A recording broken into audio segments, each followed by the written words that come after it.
찬송가 499장 부르면서 주일 예배 드립니다. 흑암에 사는 백성들을 보라. 수많은 심령 멸망하겠네.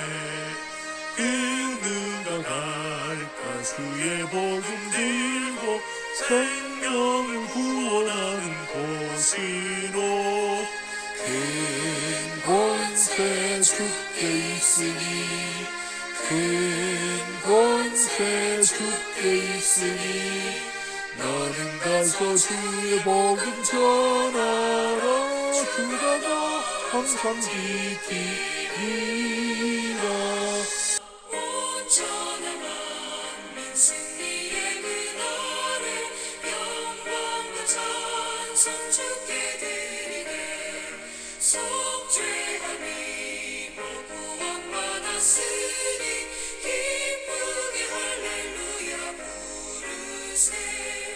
큰 권세 주께 있으니, 큰 권세 주께 있으니, 너는 가서 주의 복음 전하라. 주가 너 항상 지키리라. 오늘 우리에게 주신 하나님 말씀 마가복음 16장 12절에서부터 20절에 있는 말씀입니다. 그 후에 그들 중 두 사람이 걸어서 시골로 갈 때 예수께서 다른 모양으로 그들에게 나타나시니 두 사람이 가서 남은 제자들에게 알리었으되 역시 믿지 아니하니라. 그 후에 11제자가 음식 먹을 때 예수께서 그들에게 나타나사 그들의 믿음 없는 것과 마음이 완악한 것을 꾸짖으시니 이는 자기가 살아난 것을 본 자들의 말을 믿지 아니함일러라. 또 이르시되 너희는 온 천하에 다니며 만민에게 복음을 전파하라. 믿고 세례를 받는 사람은 구원을 얻을 것이요 믿지 않는 사람은 정죄를 받으리라. 믿는 자들에게는 이런 표적이 따르리니 곧 그들이 내 이름으로 귀신을 쫓아내며 새 방언을 말하며 뱀을 집어올리며 무슨 독을 마실지라도 해를 받지 아니하며 병든 사람에게 손을 얹은즉 나으리라 하시더라. 주 예수께서 말씀을 마치신 후에 하늘로 올려지사 하나님 우편에 앉으시니라. 제자들이 나가 두루 전파할세 주께서 함께 역사하사 그 따르는 표적으로 말씀을 확실히 증언하시니라. 아멘. 할렐루야. 할렐루야. 하나님의 말씀은 생명이죠. 그리고 살아 있습니다. 하나님의 말씀은 살았고 운동력이 있어 좌우의 날선 어떤 검보다도 더 예리하여 혼과 영과 그리고 관절과 골수를 쪼개기까지 하며 우리의 마음의 생각을 감찰하신다고 했습니다. 그렇습니다. 하나님의 말씀은 성령님을 통해서 그동안 숨겨놓고 전혀 알지도 못했던 죄를 들여다보게 합니다. 그래서 자기의 잘못을 뉘우치도록 말씀이 우리의 모든 심령의 속 마음까지도 들추어내게 합니다. 그래서 통회하게 하고 그리고 하나님 앞에서 정결한 삶을 살도록 이끌어내는 그런 능력이 있습니다. 여러분들에게 오늘 이 말씀을 통해서 신앙생활하는 우리 모든 성도들의 삶이 좀 더 정직하고 신실하며 주님 앞에서 언젠가 설 때 그날 참 칭찬받는 착하고 충성된 종으로 칭찬받는 우리 모두가 될 수 있기를 주의 이름으로 축원합니다. 최근 한 10일 사이에 날씨가 얼마나 변덕스러운지, 시카고 날씨가 물론 변덕스럽습니다만 너무 지나칩니다. 지난주 어느 날은 80도까지 올라갔어요. 그러니까 섭씨로 23도, 24도. 더웠어요. 에어컨을 틀 수밖에 없었습니다. 그런데 며칠 후 갑자기 또 눈이 쏟아진 거예요. 기온이 3, 40도 뚝 떨어진 겁니다. 그리고 오늘은 또 우박이 내렸어요. 오늘도 추워서 제가 오늘 조끼를 입을 수밖에 없습니다. 그래서 조끼를 입고 또 여러분과 함께 말씀을 나누게 되었습니다. 이런 그 변덕스러운 날씨 속에 건강 늘 유의하시고 우리 신앙생활에 어떤 변덕스러운 날씨가 있다 할지라도 멈추거나 신앙생활이 멈추거나 뒷걸음질 치지 않고 복음의 정진이 있기를 주의 이름으로 축원합니다. 아멘. 마가복음 이제 16장 예수님의 부활 이후의 내용을 이제 9절부터 기록하고 있습니다. 그런데 이 저자 마가는 예수님의 부활 소식을 7 귀신 들렸던 막달라 마리아가 쏜살같이 부활하신 예수님을 만나서 기쁜 나머지 제자들에게 전해주는데, 그 제자들이 부활하신 예수님의 소식을 듣고도 믿지 않더라, 이렇게 기록해 놓고 있는 거예요. 특히 마가는 세 군데에서 예수님의 제자들마저도 예수님의 부활 소식을 전해 듣고도 역시 믿지 않더라, 13절이죠. 그리고 14절에서는 11 제자들에게 그들의 믿음 없음을 꾸짖으신 거예요. 왜냐하면 부활하신 예수님의 부활 소식을 듣고도 믿지 않는 것에 대해서 너무 예수님이 속이 상한 나머지 신약 성경에서 처음으로 쓰고 있는 단어 꾸짖으셨다는 단어가 14절에 기록되어 있습니다.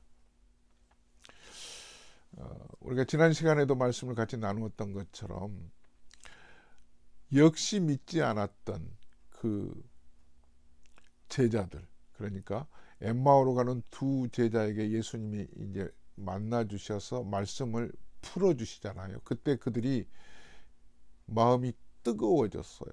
그래서 고향으로 내려갔던 발걸음을 되돌려서 이제 예루살렘으로 돌아오게 되는 거죠. 돌아오면서 아마 분명히 다른 제자들에게 찾아갔을 거예요. 이만저만해서 예수님이 우리에게 말씀을 풀어주시고 우리에게 만나주셨으므로 우리가 이렇게 예수님, 부활하신 예수님을 만났다. 그런데도 역시 믿지 않았다는 거예요. 이게 웬일입니까? 이런 예수님의 부활 소식을 전해 듣는 그 제자들이 역시 믿지 않는 그 제자들의 그 태도를 14절에서 이렇게 마가는 기록해 놓고 있습니다. 그 후에 11 제자가 음식 먹을 때 예수께서 그들에게 나타나사 그들의 믿음 없음과 마음이 완악한 것을 꾸짖으시니 이는 자기가 살아난 것을 본 자들의 말을 믿지 아니함이러라. 예수님이 그들의 믿음의 태도를 이렇게 쓰고 있잖아요. 믿음 없음. 뜻은 그 아피스티아라고 하는 단어를 쓰고 있는데 믿음이 온전히 만들어져 있지 않다는 거예요. 믿음이 형성되어 있지 않다라는 단어를 쓰고 있는 거예요. 그리고 더 나아가서 마음이 완악한 것을 꾸짖으셨다고 했는데 이 마음이 완악했다고 하는 것은 부활의 확실한 증거까지도 거절하는 그들의 태도를 예수님이 아주 박살내신 거죠. 여기까지만 보면 예수님의 구속주로서의 십자가상에서의 모든 성취는 물거품처럼 보여지는 거예요. 여기까지만 보면 저 제자들을 이렇게 어리석고 믿음 없는 것을 꾸짖음을 들을 정도의 이런 믿음 없는 제자들을 왜 뽑으셨을까 할 텐데, 그럼에도 불구하고 예수님은 끊임없이 승천하시기 전까지 제자들을 만나 주시죠. 제가 지난주에 말씀을 드렸잖아요. 기독교는 하나님이 사람이 되셔서 이 땅에 우리를 위하여 오신 게 기독교라고. 14절과 15절 사이에는 큰 변화가 있는 것을 복음서에서 우리는 찾아볼 수 있어요. 제자들, 믿지 않았던 그 제자들을 아주 꾸짖으셨잖아요. 이 꾸짖으셨을 때 그 제자들의 심적 상태, 영적 상태가 어떻게 바뀌었을까요? 마치 엠마오로 가는 두 제자가 눈꺼풀이 벗겨졌잖아요. 차가운 마음이 불타올랐잖아요. 마음이 뜨겁지 아니하더냐. 그리고 그들의 삶의 태도가 돌변하죠. 고향으로 내려갔던 발걸음이 어떻게 바뀌었어요? 예루살렘으로 되짚어 올라온 거죠. 그러니까 예수님을 부활하신 예수님을 만났던 그들은 이제 그 부활하신 예수님을 만났던 소식을 안전하고는 견딜 수가 없었던 거죠. 그래서 예루살렘으로 돌아온 거죠. 사명을 회복된 거죠. 사명이 회복된 거죠. 그러므로 인해서 그들에게 이제 지상명령이, 예수님의 지상명령인 온 천하에 다니며 복음을 전파하라고 하는 거예요. 사실 복음을 전하는 이 전도는 우리의 어떤 지식이나 우리의 화술, 말솜씨나 어떤 학벌에 의해서 전해지지 않아요. 그 고린도전서에 이렇게 말씀하고 있잖아요. 1장 21절에 보면 하나님께서 전도에 미련한 것으로 믿는 자들을 구원하시기를 기뻐하셨도다. 그러니까 우리가 전하지만 듣는 사람들은 하나님의 능력에 의해서 하나님이 그들을 완전히 깨뜨리시는 거예요. 복음을 받아들이게 하시는 것은 하나님이 하시는 거예요. 그래서 계속 이 말씀을 읽어보면 너희를 부르심을 보라. 육체를 따라 지혜로운 자가 많지 아니하며 능한 자가 많지 아니하며 문벌 좋은 자가 많지 아니하도다. 그러나 하나님께서 세상에 미련한 것들을 택하사 지혜 있는 자들을 부끄럽게 하려 하시고 세상에 약한 것들을 택하사 강한 것들을 부끄럽게 하려 하시며 세상에 천한 것들과 멸시받는 것들과 없는 것들을 택하사 있는 것들을 폐하려 하시나니. 그러므로 나는 가진 게 없는데, 나는 말솜씨가 좋지 않는데 해서 전도를 꺼리거나 나는 할 수 없다고 생각하는 것은 잘못이라는 거죠. 나는 그냥 말 더듬이라 할지라도 전하면 하나님께서, 하나님의 성령께서 듣는 이의 마음을 완전히 뒤집어 놓기 마련이에요. 아멘. 이제 마가복음 16장에 이제 마지막 단계에서 부활하신 예수님께서 제자들을 꾸짖으시고 믿음 없음을 꾸짖으신 이후에 예수님의 지상명령은 그들로 하여금 만민에게 복음을 전하도록 하는 것입니다. 마찬가지로 이 땅에 살고 있는 여러분들에게 주님께서 우리를 찾아오셔서 우리의 마음을 불지펴 주시고 눈꺼풀을 띄워 주셔서 부활하신 예수님을 보게 하시고 냉랭한 마음을 불타오르도록 뜨겁도록 다시 회복시켜 주시는 그 목적은 우리로 하여금, 교회로 하여금 땅끝까지 이르러 복음의 증인이 되게 하기 위함입니다. 아멘. 마지막으로 제가 이제 마틴 로이드 존스 목사님이 세운 그 런던 신학교에서 공부했던 내용을 같이 나누고 마치려고 합니다. 마틴 로이드 존스 목사님의 가르침은 그 제자들을 통해서 이제 배우고 그분의 책을 통해서 이제 보게 되었는데, 십자가 이야기를 거저 지식이나 그저 예수님께서 내 죄를 위해서 십자가에서 못 박혀 돌아가셨다는 것에 멈추지 말라는 거예요. 예수님이 십자가 상에서 돌아가신 이유가 내 죄 때문인데, 그렇다면 내가 예수님이 지실 수밖에 없는 그 극악무도한 행악자가 져야 할 그 십자가에 내가 한번 걸려보라는 거예요. 상상해보라는 거예요.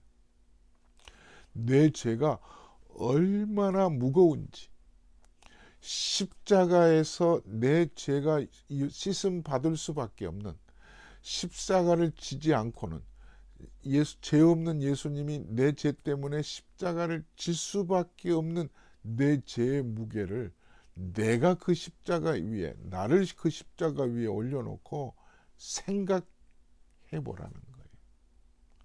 내 죄가 이렇게 끔찍하구나, 이렇게 더럽구나. 그래야만 기독교가 도덕, 윤리에 그치지 않고 생명의 은혜의 말씀이 된다는 거죠. 그동안 제자들은, 예수님의 제자들은 예수님과 실제 그렇게 가까이서 동고동락했음에도 불구하고, 그 말씀을 그렇게 귀에 따갑도록 들었음에도 불구하고 믿음 없음과 예수님의 부활을 듣고도 역시 믿지 않았던 그들의 믿음 없음을 꾸짖으셨잖아요. 혹시 내가 예수님이 부활하신 그분이 나에게 찾아와서 오셔서도 나를 꾸짖지 않을까 두려운 마음으로 오늘 또 살아가실 수 있기를 주의 이름으로 축원합니다. 하나님 아버지, 감사합니다. 감사합니다. 내 죄 때문에 예수님 십자가 지셨고 부활의 첫 열매가 되어 주셨습니다. 주님, 나의 믿음 없음을, 제자들을 꾸짖으신 그 예수님의 그 음성이 귓가에 들립니다. 주님, 저도 예수님의 부활하신 그 주님을 분명하게 확실히 믿고 만져보고 마음이 뜨거워져서 만천하에 복음을 증거하는 증인의 삶을 살아가겠습니다. 은혜 주시고 능력을 허락하여 주시옵소서. 이제는 우리 주 예수 그리스도의 은혜와 하나님 아버지의 무한하신 사랑하심과 성령님의 감동 감화 충만하신 은혜가 만천하의 복음을 증거하기로 작정하는 모든 성도들 머리 위에 이제부터 영원토록 함께 계실지어다. 아멘. 주 안에서 사랑합니다. 샬롬.